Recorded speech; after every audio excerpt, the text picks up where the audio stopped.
What's going on, guys? Welcome to another episode of Tasty Tuesday on Tasty Loot Gaming, the show where we talk about gaming news. My name's Seth, and as you can see, it's just me. This week is kind of fucked. We got a lot of episodes coming out, so this is going to be short and sweet.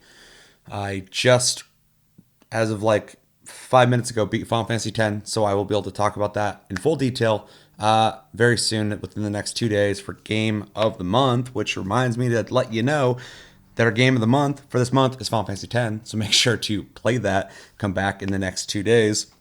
We'll be talking about that in our games on PlayStation Plus. For Plus Club are Detroit Become Human and Horizon Chase Turbo. Chevy got around to beating Detroit Become Human within like a day. So he did that very quickly. So we will be having full conversations in the next 2 days for Plus Club and Game of the Month. So make sure to come back for those.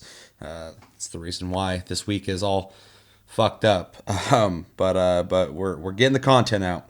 We're on iTunes, Spotify, and other podcast platforms if you prefer to listen to us, and we have a Discord link down below. You can talk to us anytime, all the time. So Tasty Tuesday, real quick one. We're gonna jump through 3 topics to talk about, So first bit of news is for anyone who may have played it in the past. If you're old like me, there's a game called Monster Rancher that was on the PlayStation. Came out, I believe, in 1997.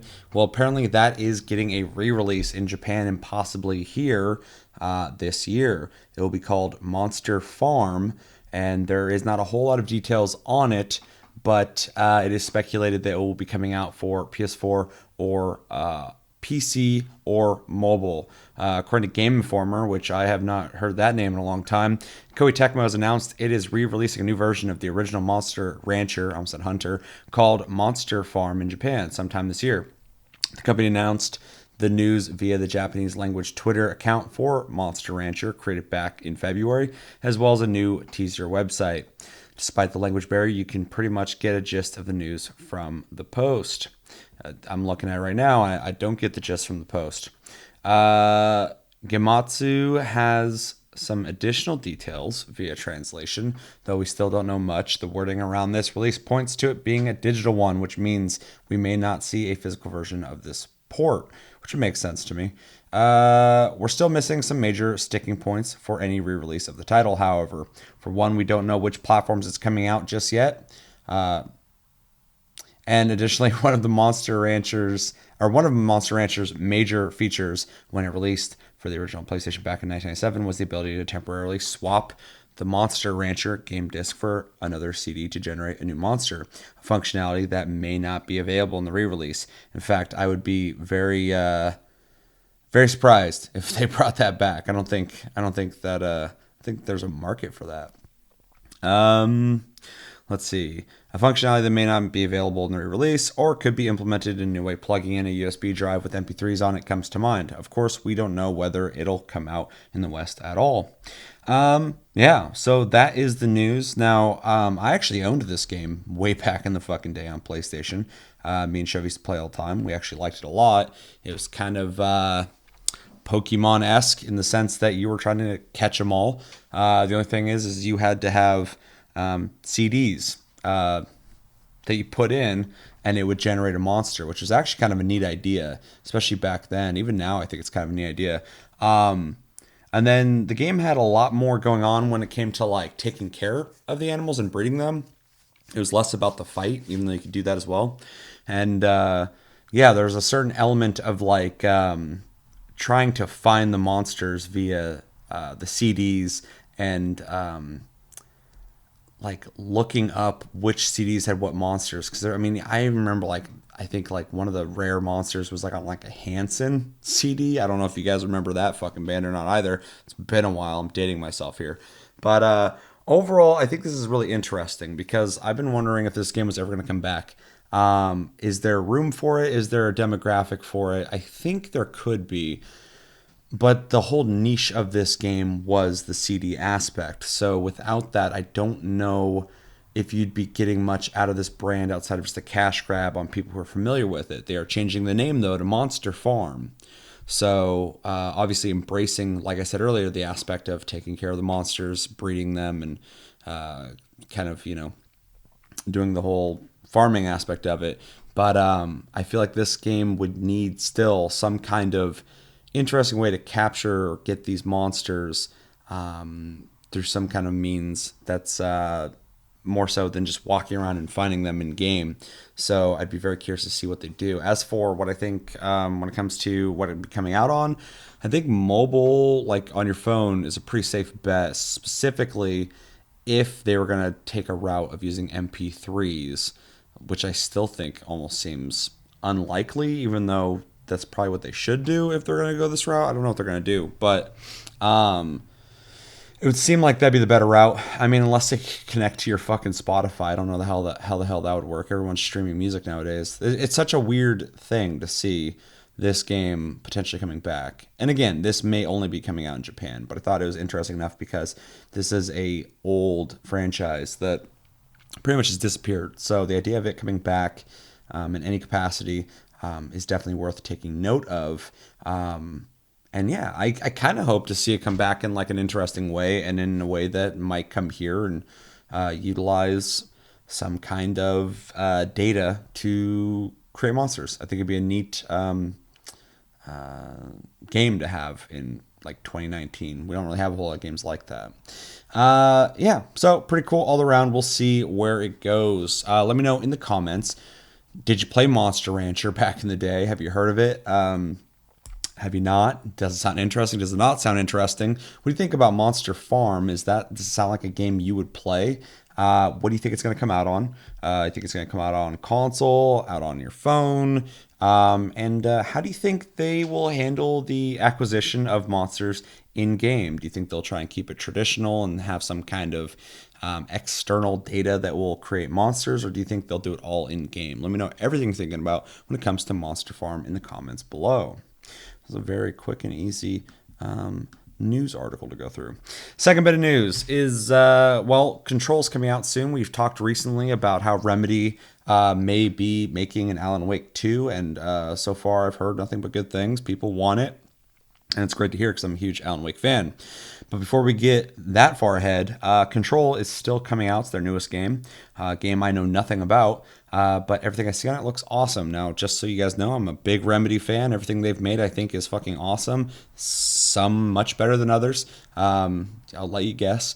And yeah, I've been a real big fan of them ever since I played Max Payne. And I pretty much always give them a shot no matter what they make, because I'm always pleasantly surprised with how much they put emphasis on third-person action, interesting mechanics, inventive mechanics, in my opinion, and narrative and story emphasis. They always do a great job with that, in my opinion, as well. I think Alan Wake is their best game, in my opinion. And yeah, I'm really excited for Control. Now, with that, Control is coming out very soon, I believe in August. I hope this video will tell us. But this is the story trailer. They're finally releasing something that might elaborate a bit on what this crazy looking game is.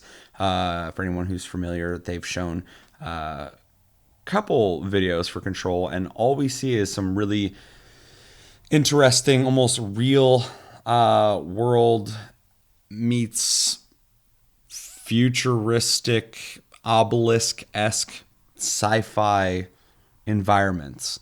And some psychic, it seems, elements with like transforming guns and stuff. So it's been kind of trippy. So hopefully this video will shed some light on that. Yeah, I think I pretty much said what I need to say before going into this. I'm excited for this game. I'll be picking it up unless this trailer right here is so fucking bad. I'm just like, okay, I was wrong about everything in my life. I'm gonna fucking throw it out the window and forget about it. But I doubt that's gonna happen. So we're gonna watch this. I'll give you my impressions of it, and yeah. We're going to jump into it in 3, 2, 1, and go. Control story trailer, PS4.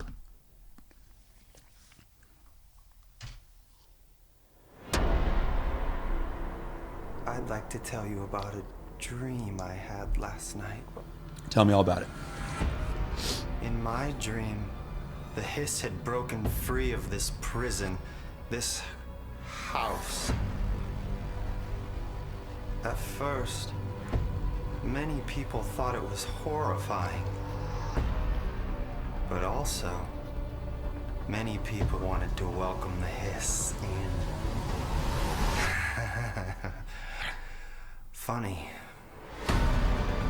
That guy seems very normal and on top of things.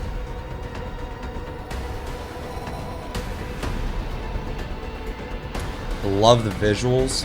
There's a really cool vibe to it. I really like the music as well. God, I don't have the cap on here. And that's all I can remember of that dream.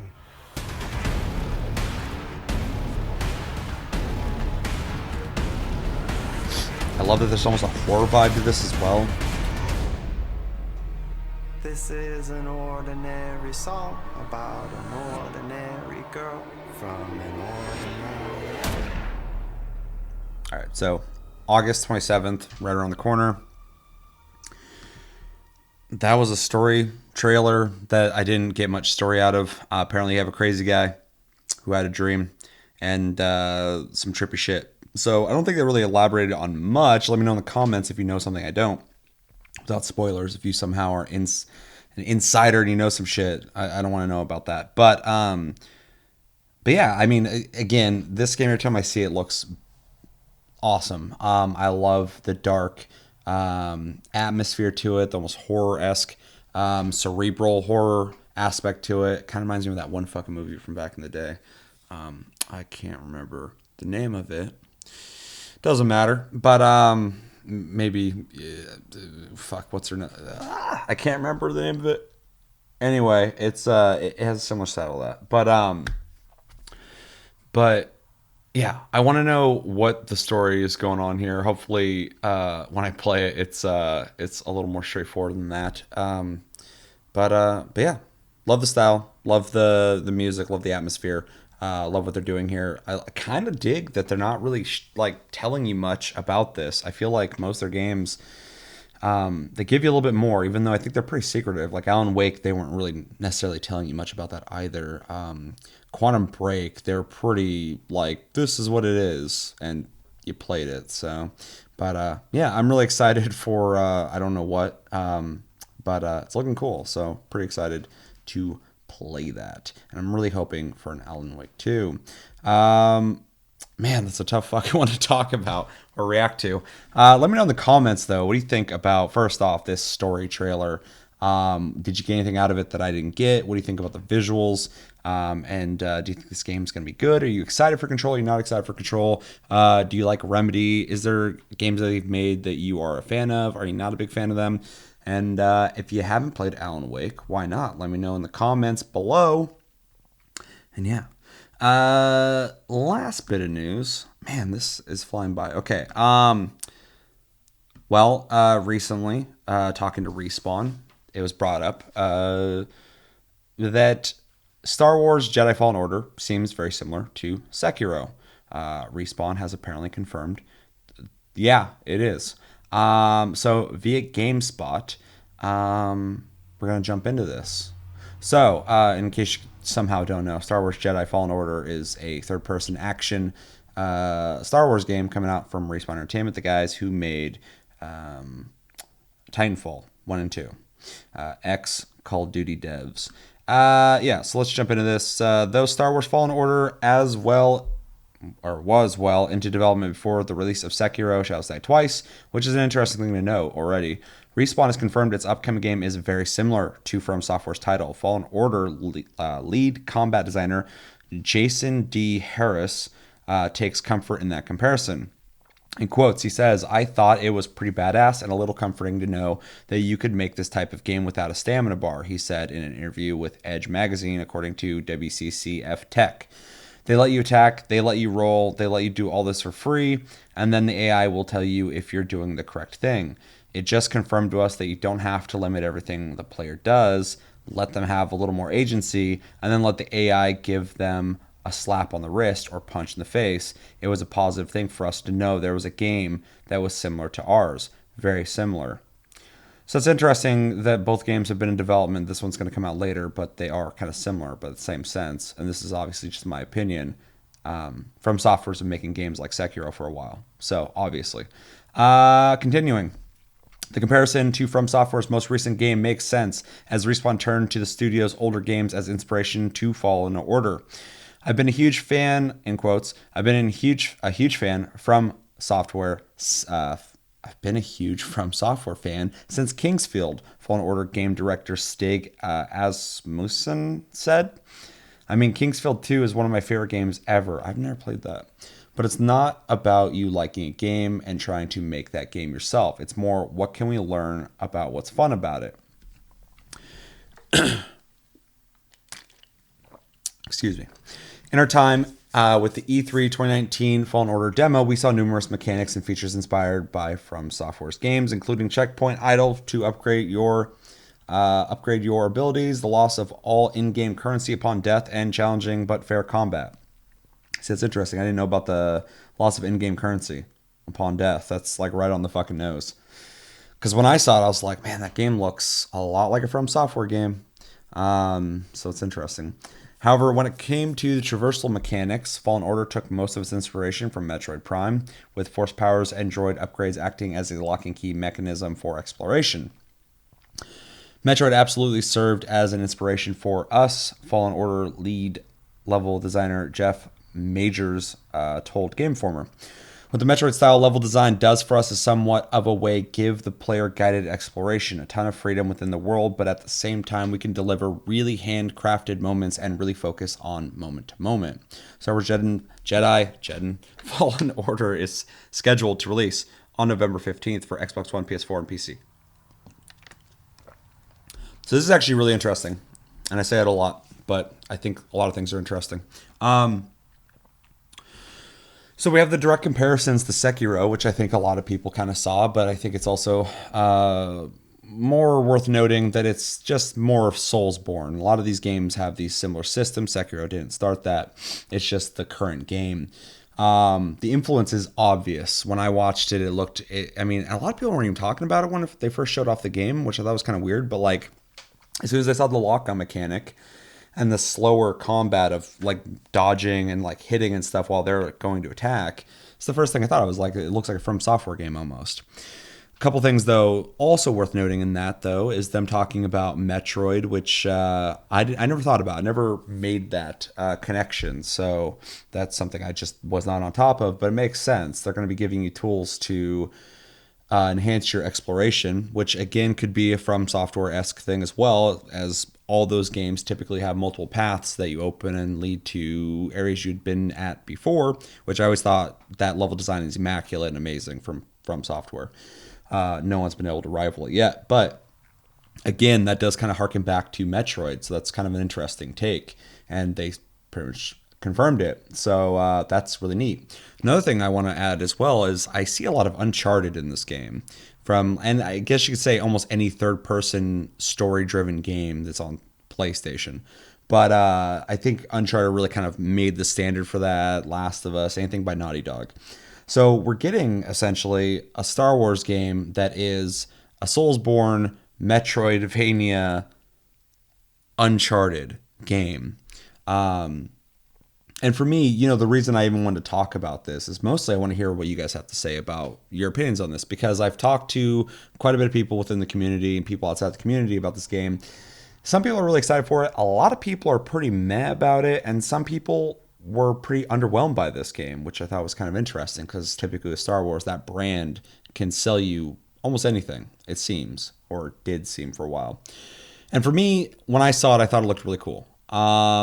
Was I blown away by it? Hell no. But it did look pretty cool. And the idea of having like a fucking story-driven Star Wars game again, it's not just like an online shooter, was very cool. Very promising in my opinion. And getting that kind of Uncharted storytelling quality, very promising, very cool. But then for them to have the balls to do something Soulsborne-esque, something that's supposed to be a little more challenging in the combat sense, I think is really cool. It's going to change up the pace. It's not something that we're used to when it comes to Star Wars. In Star Wars games, you're shooting shit or you're mashing a button, swinging a lightsaber, and hitting buttons to throw the lightsaber, force push, force pull, all that shit. Shoot lightning, which I'm not opposed to. I love that stuff. Give me a lightsaber in any game, I'll fucking play it. Some games even allowed you to use the right analog to swing your lightsaber, which I kind of dug. So I'm glad that they have their own idea and they're trying to do their own thing while being inspired by other people, which makes complete sense. So I'm looking forward to that. The Metroid part's interesting, though, because I didn't think about that until now. And if that is a factor, it will be kind of cool to have something a little more, I'm going to use the word again, but like cerebral in a Star Wars game, which are typically, in my opinion, when it comes to gameplay, pretty straightforward.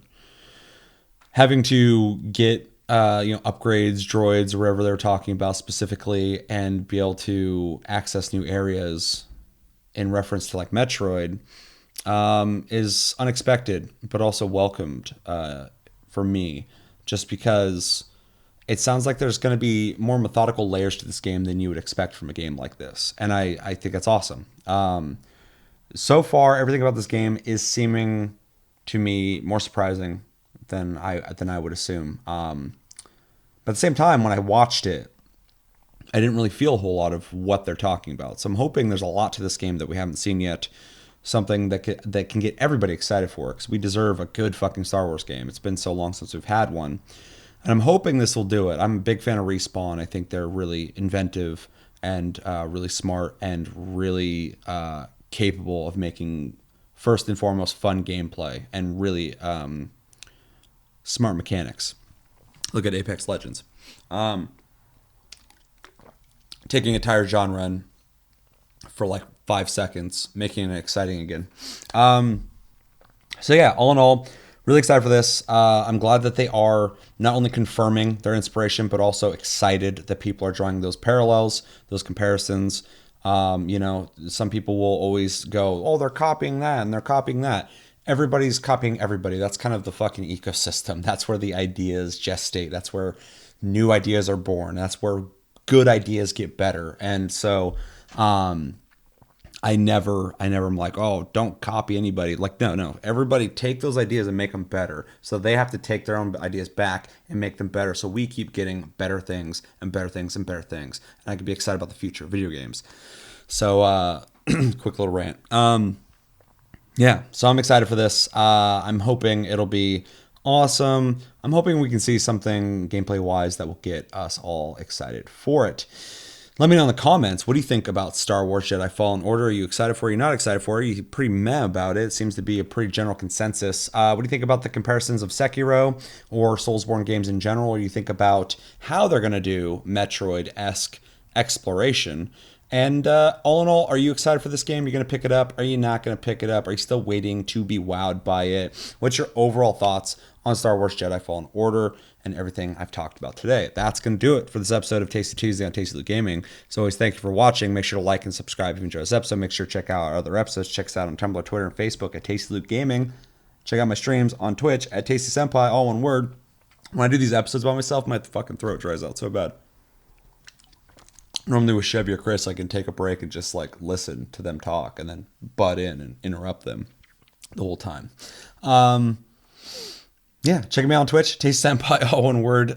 Streaming should be coming back to YouTube very soon. Ubisoft took that down over us covering them on or at E3. So hopefully we'll be getting that back soon.